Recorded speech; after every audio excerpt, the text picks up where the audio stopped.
I'm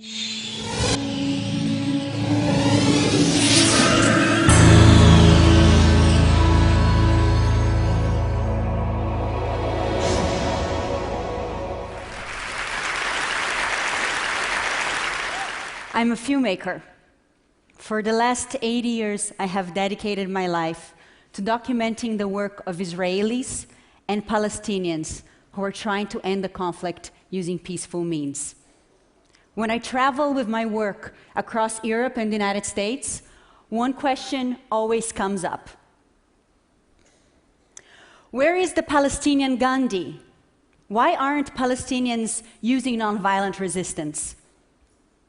The challenge I face when I hear this question is that often I have just returned from the Middle East, where I spent my time filming dozens of Palestinians who are using nonviolence to defend their lands and water resources from Israeli soldiers and settlers. These leaders are trying to forge a massive national nonviolent movement to end the occupation and build peace in the region. Yet most of you have probably never heard about them. This divide between what's happening on the ground and perceptions abroad is one of the key reasons why we don't have yet a Palestinian peaceful resistance movement that has been successful.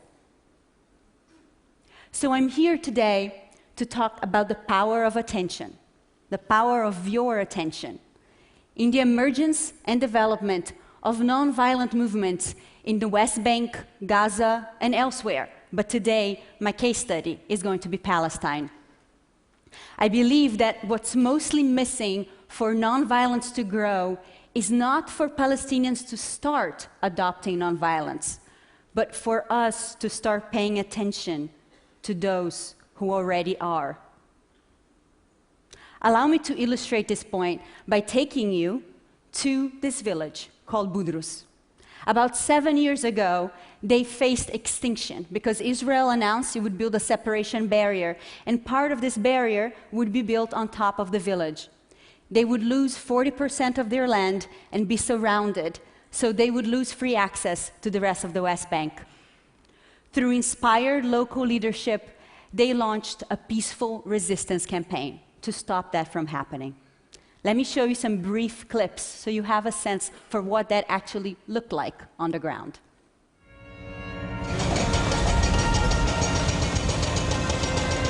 إنه الجدار حسب ما جميع الإعلان كان يكون إنه يفصل بين فلسطين وإسرائيل.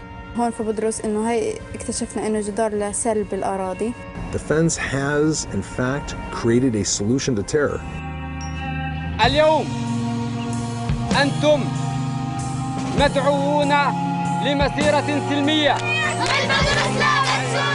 يتضامن معكم العشرات من إخوتكم الإسرائيليين عندما مسيرة مساري محدود إضافية بلدي الإمام.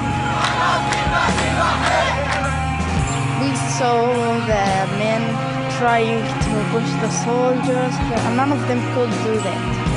But I think the girls could do it.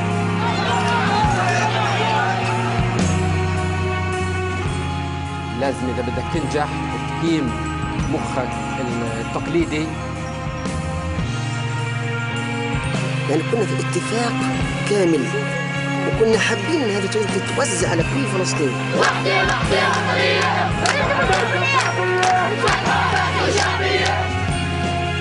העימותים בעניין הגדר נמשכים. הוזעקו שוטרי מג"ב שצברו ניסיון בפיזור הפגנות וברשותם כל האמצעים לכך. כן, זה צמאי כבודה.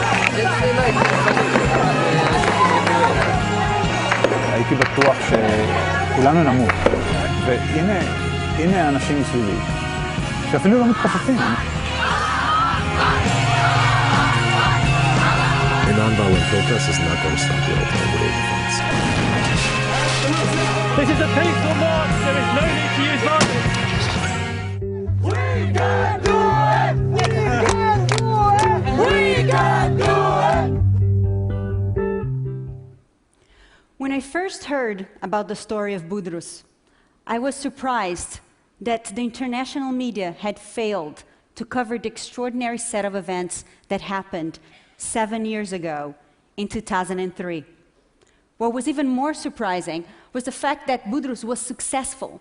The residents, after 10 months of peaceful resistance, convinced the Israeli government to move the route of the barrier off their lands and to the Green Line, which is the internationally recognized boundary between Israel and the Palestinian territories.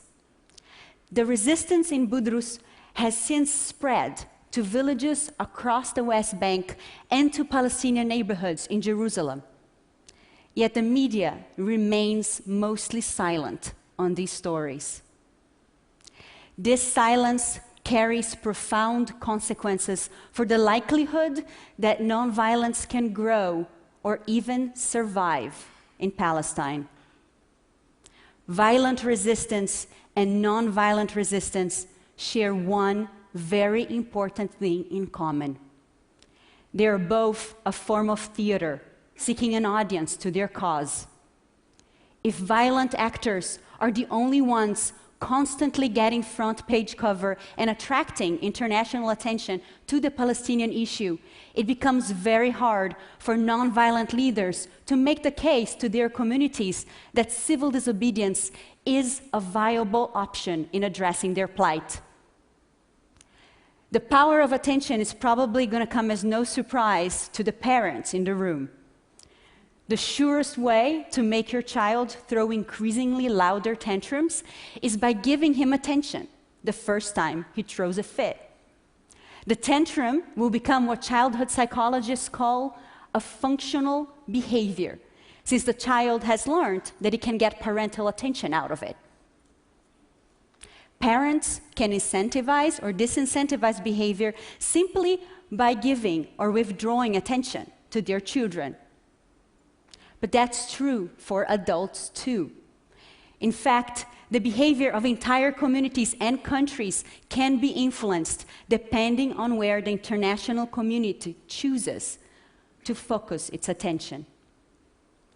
I believed that at the core of ending the conflict in the Middle East and bringing peace is for us to transform nonviolence into a functional behavior by giving a lot more attention to the nonviolent leaders on the ground today.